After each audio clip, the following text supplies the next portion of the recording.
It's time for the most fun day of the offseason, July 1st. It's time for free agency. We're going to dive into it here in Locked On Utah Plus. Stay tuned. All of a sudden, we went from zero to almost an entire defense core overnight. We're going to look back at the draft. How did it happen? How has Utah built itself? That and more coming right up on Locked On NHL Utah.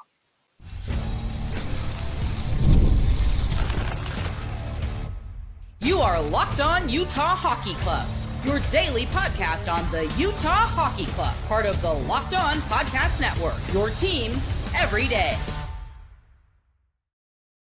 Here we are, Robyn. Here we are. I'm excited still. I'm still excited. Oh, man, it is July 1st, Tom, and we are having a blast.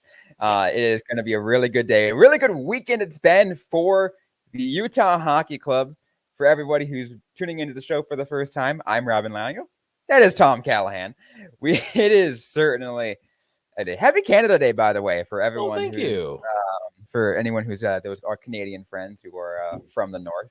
I have to celebrate Canada Day. I grew up on the Canadian border in Buffalo, and we kind of celebrate both. We actually just turned it into a week-long party. So happy Canada Day, everybody. Happy Canada Day, everybody. Canada Day to start the free agency.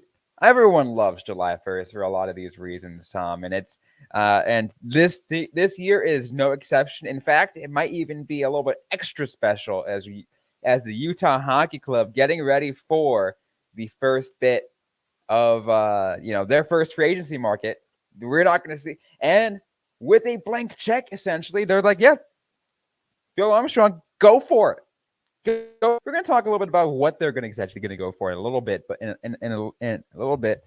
But they made their re-signings. They got the guys. I might have missed a little bit of this stuff over the weekend, Tom. That we catch everybody up on. Including one of a re-signing of defenseman Sean Durzi. There we go. We talked about it, right? Just a little bit ago. You in that beginning. Zero defenseman. Just 4 days ago. 4 days ago, zero defenseman. Maybe even 3 days ago, zero defenseman. Yep. Where are we at now? 5. And 5 NHL caliber defensemen. They didn't sign a 7-8 depth guy in this whole pack. And while it's super easy to be excited about day 1 of free agency, I think, and actually day 2 and day 3, because some things still happen on those days. But we can't talk about that until we look over our shoulder a little bit at what was a very successful draft window for Utah, because it wasn't just about the players picked. We've already talked about that. Fantastic job there. However, it is about the team building that Utah has done, not only, retaining some of what they wanted in-house, but making a couple of deals. They brought in a lefty and a righty. They brought in size. And I mean, everybody's buzzing about making that deal to get Sergachev from Tampa Bay. That's a huge one. Because man, that guy's going to munch some minutes for you. He is going to just eat up that time. And so you got to love that. And you look at everything else they have. I mean, Marino's going to fit right in there. Now, what I really like too with, you got Durzi back in the mix too, and he's up front. But I mean, all these things are starting to happen, right? All these dominoes are falling, and all of a sudden you're starting to feel better and better and better about what you're seeing. And this is before we open up the checkbook. Absolutely. Let's talk about first. I mean, I want to go more in depth about the defense. We'll get to that. Because there is specifically, a little bit more I want to get to in a little bit. But I want to talk about specifically the Durzi contract to make sure everyone is aware of what exactly went in. I think what was that contract just signed a 4-year extension with an average annual value, Tom, of $6 million. So. It's like our dude got paid. He got paid, and he deserves it though. He had a really good last season with the Arizona Coyotes, and we were wondering what it was going to be. When the news came out that of the list of players who were issued a qualifying offer, Durzi's name wasn't listed at first. Right. My interest peaked. I was like, all right, I'm curious what they're doing here. And then, 5 minutes later, we've signed Sean Durzi to a 4-year extension, and I'm like, there it is. Yeah. And it's nice, isn't it, to see, those just as soon, it's almost like you've spoken into existence, Robyn. You're like, hey, what's going on here? Poof. Oh, hey, so, and actually I misspoke. Durzi is a defenseman, although Utah, fix your website. You have a typo because on your front page is listed as a forward. That said, I really think you and I, we said, in a perfect world, what happens, right? In a perfect world, what would we like to see happen? And it's crazy how it's almost laid itself out exactly. They have brought the right pieces back into the fold, acquired new ones, and you've got term, and I would say at a good price. It's not crazy. It's not 7 years, but it's also not $8 million. And I know the cap's going up and there is some space, but I think in year 3 and 4, this is where this contract becomes a value as well. So we talk about, looking at value over the life of the contract. I like it. And I think that, they have now locked up a really solid core. Remember what we talked about just the other day, Tom, in our little Hockey 101 free agency episode, and we talked the types of contracts. We got the prove it deals and you got the term deals. This is what we consider. This is what we consider a bridge deal. And at $6 million, yeah, it's still, high value, but it's still a bridge deal. It's like, all right, we're giving you a little bit extra, but we'll give you a little bit less time. If you still absolutely, kicking ass by year 4, we'll definitely give you a raise. And here, so the timing is he's 25. This is a little bit of a roll of the dice, I think, a little bit. Does he continue to improve? Coming off a career year in points, getting better, 25. So deals up at 29. At that point, if you want to keep him, you may have to give him 6-7 years. Some defensemen can play that long, but not everybody does. You don't want to give a guy a 7-year deal and by year 2 regret it, because we see that all the time. So I think that that's going to be something to worry about down the road.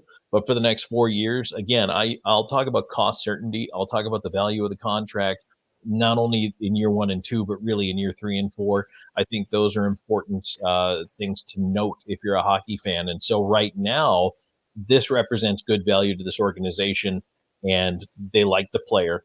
Keep the player. You've added pieces around the player. You're getting better. I think it's a good move. You're certainly going to have a really good defensive core moving, just with that.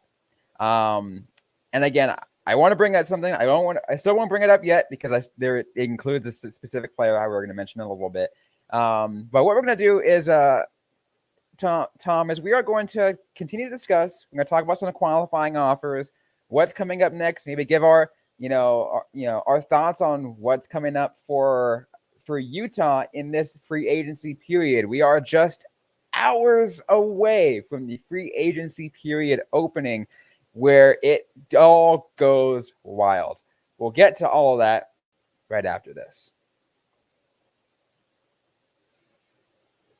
And today's episode is brought to you by FanDuel. I love sports. I love them so much. I never want them to stop.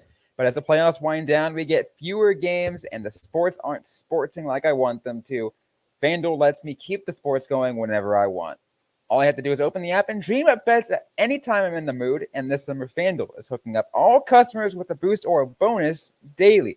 That's right. There's something for everybody, every day, all summer long. If you're like me, you might be betting on some baseball. I tend to take a look at what's going on. Maybe bet on the San Francisco Giants a little bit, my hometown Giants. Maybe bet on who's going to win next year's Stanley Cup. Head over to FanDuel.com/lockedon. Start making the most out of your summer. FanDuel, official betting partner of Major League Baseball.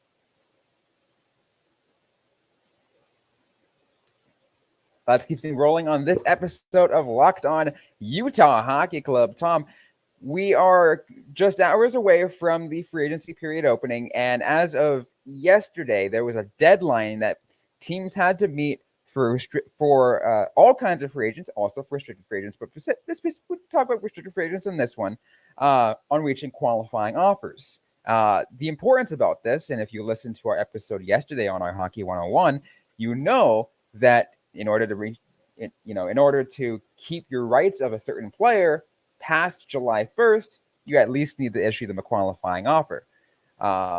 Utah did just that. They issued a qualifying offer to a list of players, really. And Barret Hayton was just one of them. If you guys want to know who it was, Barret Hayton, Jan Yannick, Milos Kellerman, Curtis Douglas, and Victor Soderstrom. So most of them, again, the latter four I just mentioned, Tom, as you and I probably already know, these guys are Roadrunners players. These guys are kind of an AHL guys, or you can call it, quote, quadruple A players. Soderstrom and Yannick, I would probably maybe put under that fold. But Barret Hayton intrigues me because I thought they were going to actually sign him like they did with Durzi. But maybe it's just, again, as we mentioned before, just to at least extend the talks of what's happening, what they want. Right. And I think when you want to hang on to the rights to a player, this is the way to go, the smart way, especially if there's no really other framework in place. That's why it's there, especially with younger players. And honestly, I think there may be some players who might have thought about leaving before, but now may be genuinely intrigued by what they're seeing out of the Utah organization. And it can buy you a little extra time to come to the table. Maybe somebody changes their mind on that free agency. But maybe you get people to look more at what you're doing as an organization, how things are changing now that you're going to Utah with a different ownership group. And a lot of people think, it's easy to demarcate the change here, right? They're shifting states. That's a big one. The colors of the team have changed. That's a big one. But really, I cannot underscore enough for you what a difference different ownership makes. And every owner has a different way they want to go about things, a different mission, a different salary cap internally. All of that changes.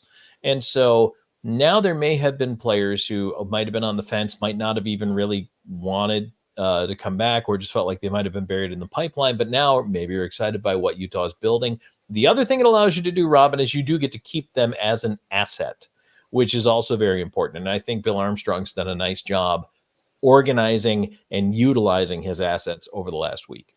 Oh, like Bill Armstrong, I think in general has been even through the Coyotes era rebuild, I think he's always made the mostly smart decisions. And nobody's perfect. You're gonna come up with a clunker every once in a while, and it's gonna happen. But it seems to me that Bill Armstrong is just loading up and getting ready for something big, right? Getting ready for something big. And what I want to do is, to at least getting the overview before we get into really in-depth, Tom, is I have a little graphic I want to share with everybody. Just kind of give an understanding of where we're at in free agency as we get ready for it open once again in just a few hours from now.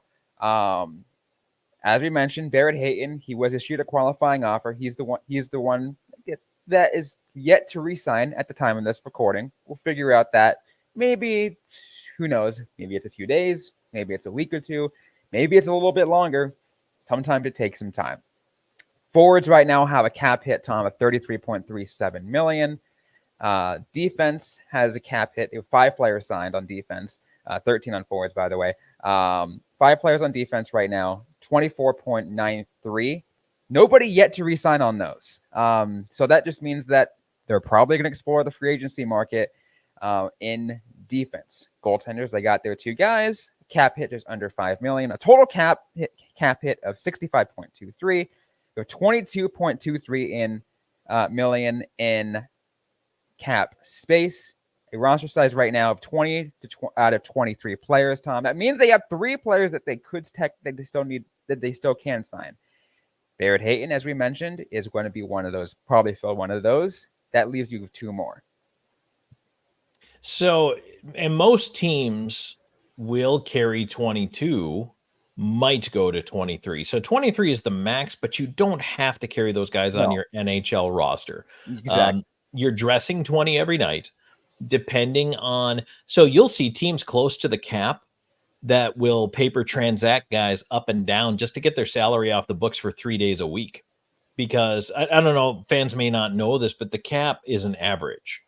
So you can be under the cap here and then over it here and then under it there and over it here. And it comes out as an average over the course of a year. Were you under the cap? So that is the important thing to remember. It's also why sometimes and maybe folks aren't aware of this, but you may hear of a team ends up playing shorthanded because they can't be over, because they can't dress so many guys. And that's why once the paychecks end, you can bring back whoever you want in the playoffs. But, you have to be very aware of that. Sometimes you're playing shorthanded. Yep. And it hurts teams because of that. So, you think about that. That's the little things teams will do is they'll transact guys up and down. And obviously, guys you can do that with on two ways. You're saving that little bit of money every time, but it's important to save that little bit of money every time. So, fortunately, Utah is not there. But with 22 and change in the coffers to go out, their goaltending is set, which is huge, because I know someone's going to overpay for goaltending in this market. I really feel like it's a desperate market for goaltending. And I also think that allows them to make that one more big move and then figure out who they want in that depth role. I think Utah's probably headed to 22. They'll probably have 23 at the end of the day because they have the room to. I just don't know if they're going to keep 23 for the regular season. Yeah, no, absolutely. There's going to be some moving around. And again, remember, as I mentioned, they have 13 forwards signed right now. Barret Hayton, if they get him re-signed, that's 14. You only go out and dress 12 on any given night. Sometimes 11 if you're what the Coyotes did last year in an 11-7 lineup, which I wasn't a fan of last year, but that's my opinion. Some other people might have a different opinion on the 11-7. You'll see some of that, right? You'll see whatever it might be. Some rotating around. Some of those players are probably going to be like quotes, like a, extra players. They're going to be those that are going to get scratched on any given night. You're going to see that as well. And those players we're going to see Tom come in a little bit later, right? If they're coming in via free agency, they're going to come in a little bit later. But with the roster size right now, it seems that there really is not much they're going to do, that they're really going to chase after one big guy. Well, you had an interesting tweet that I was hoping you would bring up, because this to me spoke volumes about going from absolutely nothing. Remember, before the draft, there was nothing defensively, zip. Yep. And now all of a sudden, there's a potential for a top six that is kind of mind blowing. It really assemble in 4 days. It really is mind blowing. So, first, disclose everyone the big player that we've been discussing as a potential, and it seems it's very possible. We'll talk about it in a little bit. Is Brandon Montour. We've been teasing it for at least the last week. And so yesterday morning, I should say, Sunday morning, I tweeted out this post on the app formerly known as Twitter, on our actual podcast page at LO_NHL Utah. Imagine these deep pairings if Utah lands Montour in free agency: Sergachev, Montour, Durzi, Marino, Valimaki, Kesselring. That's pretty stout. That is it instantly shoots Utah to a defensive monster. Here's the interesting thing for me with that is when you look at that, and again, let's go back to Tom's mantra: defense wins championships. I also like a team that's got size to win a championship because you wear other teams down. You don't get pushed around. You do the pushing around. I think when St. Louis won the cup in 2019, that was the prototypical team that I would like to see assembled. So it's kind of funny. Obviously, Bill Armstrong comes out of the Doug Armstrong school of thought. So I think we're pretty aligned on our visions of how we would like to see a team built. So that's another reason why I'm so excited. This is what I would do. But man, you listen to that as your top six and knowing that there is organizational depth now, both at forward and at defense. There's a lot going on here for Utah to be happy about. And I think it's accelerated the timeline a little bit. Now, look, still, I'm not putting the year one pressure on these guys coming in as Utah to make the playoffs. But realistically, I said this year they have to show that they're within that like 10 or 11 window, in those top 10 or 11 teams. They could be in the playoffs this year. And I'm not going to put the pressure on them to be there, but these upgrades then put that pressure on themselves to be a playoff team, because all of a sudden, I think this vaults them in front of probably 3 or 4 other teams in that mid-pack region. Absolutely. What we're going to do is we are going to keep talking about this. Kind of want to get a little bit more discussing the whole Montour rumors and what's going on there. Can Montour make his way on over to the Utah Hockey Club? We'll talk about that right after this.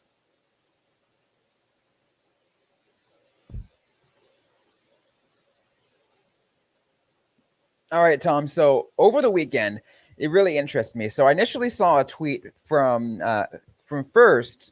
Jordan Schmaltz that said he was hearing rumors that Brandon Montour will indeed hit the free agency market, and that one of the teams that is ready to go all in on Brandon Montour is the Utah Hockey Club. That was later backed by Elliot Friedman's 32 Thoughts, and said pretty much the same thing, that he believes that the Utah Hockey Club is going to go all in on Brandon Montour. So this really gives you that idea that, okay, they are ready to, they definitely are ready. This is the guy that they're going to go after when free agency opens very shortly from now at this point. If you're listening to this right when we first released this. Yeah, the former Duck Saber Panther is going to test the market. He's got his cup ring. He celebrated his championship, and now at age 30 is going out onto the open market. Now, this is where we talk about kind of defensemen in their prime. This is about prime year Brandon Montour. This actually, again, I talk about accelerating that window for Utah. Now you're in the next 2-3 years saying you're putting together a push. And probably, I mean, for Montour, look, if he's testing the market, you're probably going to have to give him max. You're probably going to have to give him max term. You're probably going to have to give him a healthy raise. He, believe it or not, was only making $3.5 million AAV. He had some bonuses in there and all that fun stuff. And, it was crazy. It's just, you look at these contracts of these guys, and then all of a sudden something like this happens and they just, boom, they blow up. So, of course, he wants to head to the market. It was a tremendous value for Florida, and they got a cup out of it. The Panthers got that Stanley Cup win, and that is huge. But now he's going to get paid. And we talked about weaponizing the cap space. Utah did it at the draft. They did the wheeling and dealing. They still maintain a pretty healthy chunk of said cap space. I would not be surprised to see them just go max offer. Yeah, do what they can here and absolutely chase down Montour, because even as with we the talked max about, offer, it's unbelievable if they get him. Even with a potential max offer, they still have plenty of space left for next, the next year. Because remember, next year, that's when you start to worry about for signing some other guys. As an example, Dylan Guenther is going to be a restricted free agent. He finishes up his ELC after the end of next season. So this next season. And then Akuratu, same thing. He's going to be, he'll be coming up. I mean, he'll be a guy you can just QO and throw out. But Guenther is going to be an example. What are they going to do with Jack McBain after next year? Because he's also an RFA. Yeah. Michael Carcone is going to be a UFA. What are you going to give him? So that's the kind of issue that they're going to have to face next year. But the good thing is, with the cap projected to continue to go up now, and with Utah pretty nicely where they're at with their cap space right now, even without the Montour signing made official again, because we don't know that probably if it's going to happen. All we can say is they are going to go after him. Utah's gonna be fine. They will be fine, despite what a lot of people are saying. Oh no, they're rushing it and they're going to go in the cap hell. I don't see it. Yeah. I mean, they don't. And here's the thing is, if they happen to swing and miss on Montour and they land somewhere else, if for whatever reason it just doesn't work out that he comes to Utah, there are definitely other things that they can do. But I think that he's probably the biggest prize. I mean, we talked about some of the other guys that are out there. And it's funny because we were talking about, oh, maybe we're just gonna have to grab some D, and we talked about guys like Goss Despair, and players like that about, he's one dimensional. John Klingberg, kind of, one dimensional power play guy. You're going to bring him back, but man, if you bring in Montour, who half a point a game, which is great, and consistently through the playoffs, but he's got the size, he can move the puck. Now all of a sudden you can move him around in the power play. It's a different look. I think that this just really expands so many things for Utah. And, it just, even then, and here's the other thing, you have both your goalies for this year. Next year, you are going to have to take a look at what you're going to do there, because Vejmelka is up in 25-26, and then Ingram is up at 1.95 the following year. I'm going to throw this out. I was thinking about with the timing of the show, and if it happens and I don't mention it, I'll be mad at myself. But Nashville just signed UC Saros to an 8-year deal. So, and for people who may not follow the Preds very closely, I mean, that's a huge deal.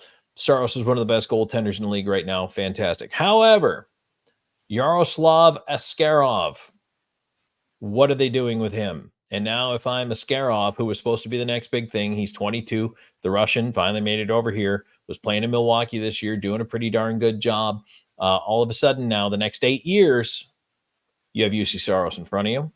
I would be asking about what it takes to pry him out of Nashville right now. You're right. Absolutely. And I feel like, and I'm going to say it again, Utah's in a unique position in which they've got so much leverage that they can really do it. That they can do what they want, with Bill Armstrong finally being told, go for it. Yeah. Something that he could not get in Arizona. And for obvious reasons. I mean, when you're playing in a smaller arena, you're not bringing in as much money. There wasn't as much. And look, it's not just butts and seats. Okay. There's a big pie that this is all pulled from. It's butts and seats, but it's also corporate dollars. It's TV dollars. Yep. It's, all those extra marketing dollars and merchandise sales, and all of that adds up. And it goes into the pie at the end of the day. And so, the Coyotes, this is very obvious of a statement, but I'm going to make it anyway. They've been a rev share team, Yep. And Utah's not playing in the biggest arena. I don't know if they're going to be a rev share team or not in the first couple of years. They probably will be. And depending on what the future of all the stadium ideas are, I don't know. That's above my pay grade.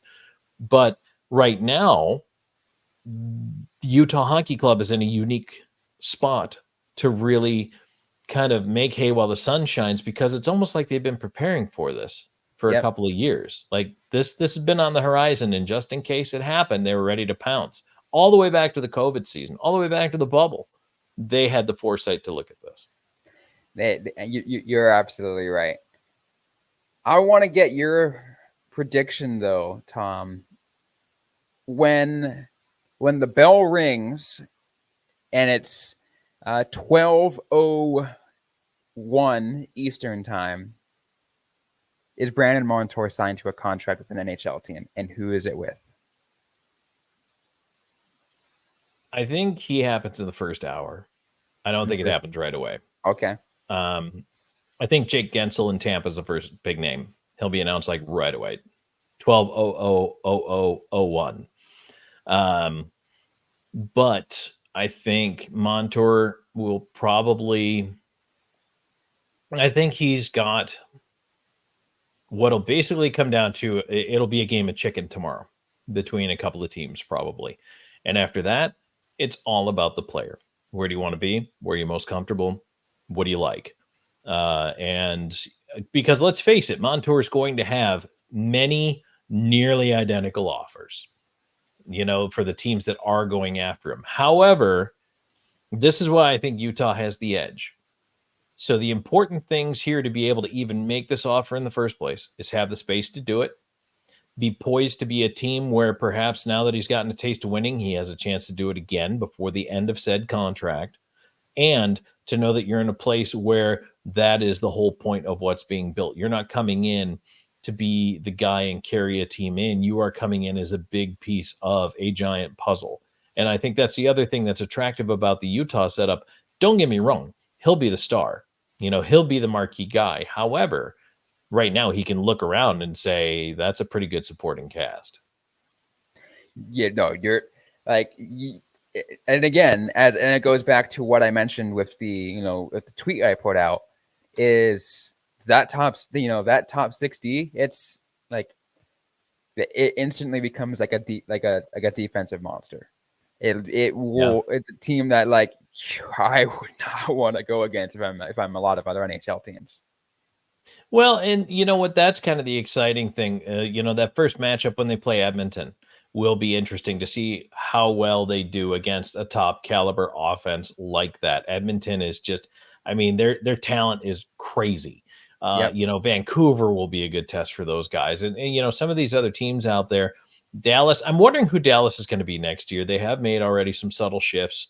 They've made some changes. They'll still be good. Don't get me wrong.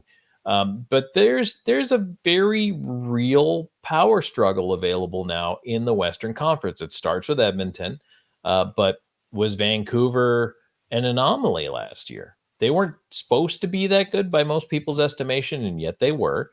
But is that now the new blueprint, or was that a one-off? So, that's a question. The Kings were not as good as I thought they were going to be last year. So, the Sharks and the Ducks are rebuilding. They're going to be exciting, but rebuilding. The Flames have totally folded the tent and said, we will see you in 5 years. Chicago's trying to make its way up from the bottom. Nashville was a bit of a surprise and probably the most inconsistent team last year. Nashville, I still don't know what they are week to week.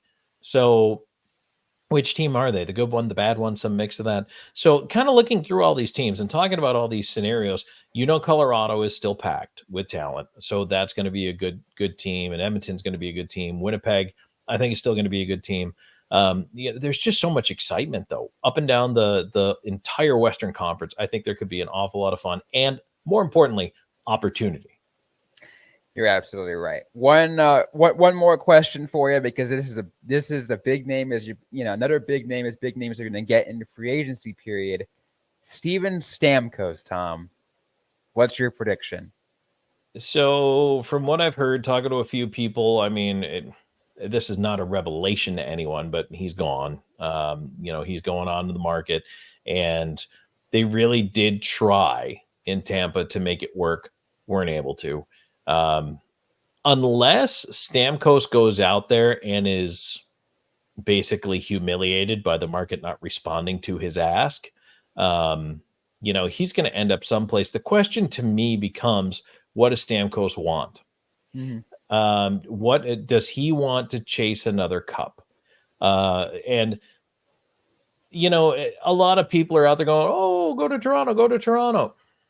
Where are you going to fit that guy? Yeah, Toronto doesn't have the money for that. Like, no, and if you move Mitch Marner to bring in Steven Stamkos, I would argue you're not better. No. Yes, you're bringing in a guy who's won some cups. I get that, and that is worth a lot. Don't get me wrong, but Marner, especially if the money is anywhere near even, I don't better value. I don't see that you're getting better. So you have to kind of question who has the space, who is going to be better. And again, is that what he wants? Does he just want the big old payday and I'm going to, skate off into retirement in a year or two? Maybe. Does he really want one more kick at a cup? Maybe. There are some people who have thought that maybe he could end up in Florida on the other side of the state. Maybe he wants to live on the ocean side, not the Gulf side. I don't know. Which would be really interesting, but Florida for sure is not going to be the same team next year. So it really comes down to the player. I could see him staying in Florida and playing for the Panthers if they figured out the room. But again, the one thing that I really don't know is what the numbers are from Stamkos' side. I don't know if he was playing hardball with the Lightning, figuring they'd budge, or if he's just really, hey, I need one more big payday to make me feel good about myself. There really is a lot of questions about that. Yeah, it'd be really interesting to see where he ends up. This is going to be a really wild free agency market. I think probably one of the most in Washington with Ovi. That'd be great. That would be interesting. Especially while Ovi is still chasing that Gretzky record. And look, he's not going to stop playing until he gets it. Like Ovechkin will be 74 years old and he will still be out there needing one goal if he needs one goal. Trust me, he's not going to stop playing. Like that is his thing now. It is his Like ultimate goal. he will play until he breaks that record. So don't think he won't. I will love to see it. I think everyone's going to be waiting for that day, the moment he finally does it. Anything else we haven't touched on really quick? We are pretty much out of time, but something we haven't mentioned you want to bring up really quick. Well, I already dropped my Askarov nugget in there because I really think Utah should at least ask. I know it's, I mean, I don't know Barry Trotz's willingness to deal with a team in the division, but man, you've got your goalie if you're Nashville, and I would not be shocked if he was going to want out. So the other thing that I will say is this: if they don't come up with Montour for whatever reason, there's still some talent out there. You're going to reshuffle your top six a little bit, but some of those guys we talked about before, I think they would still like a top power play right-hand defenseman if they could get one. So that's probably the prime target here in free agency. I think regardless, like if you don't get Montour, you'd probably I'm going to shift Durzi up to that top line of Sergachev, that top pair. And like, there's still going to be enough shuffling around, but the defense will still be fine. Montour will just make it so much sweeter if that's the case. If they really do get him, again, we will keep you guys up to date. We will be, I will be at least, tweeting live the moment the gates open in a couple hours from now, and we'll really do it. And then afterwards, Tom and I are going to be hosting a live show. If you guys want to join us, our reactions afterwards, after the first, the first few hours have settled, any reactions have happened, we will certainly have that. So be sure to stay tuned right here on the Locked On Utah Hockey Club podcast. If you like what you heard on this episode, though, don't forget to leave a review, comment, subscribe if you have yet to already. We're available everywhere you get your shows, including on YouTube and Google, Apple, Spotify, Amazon Music, you name it. We are absolutely there.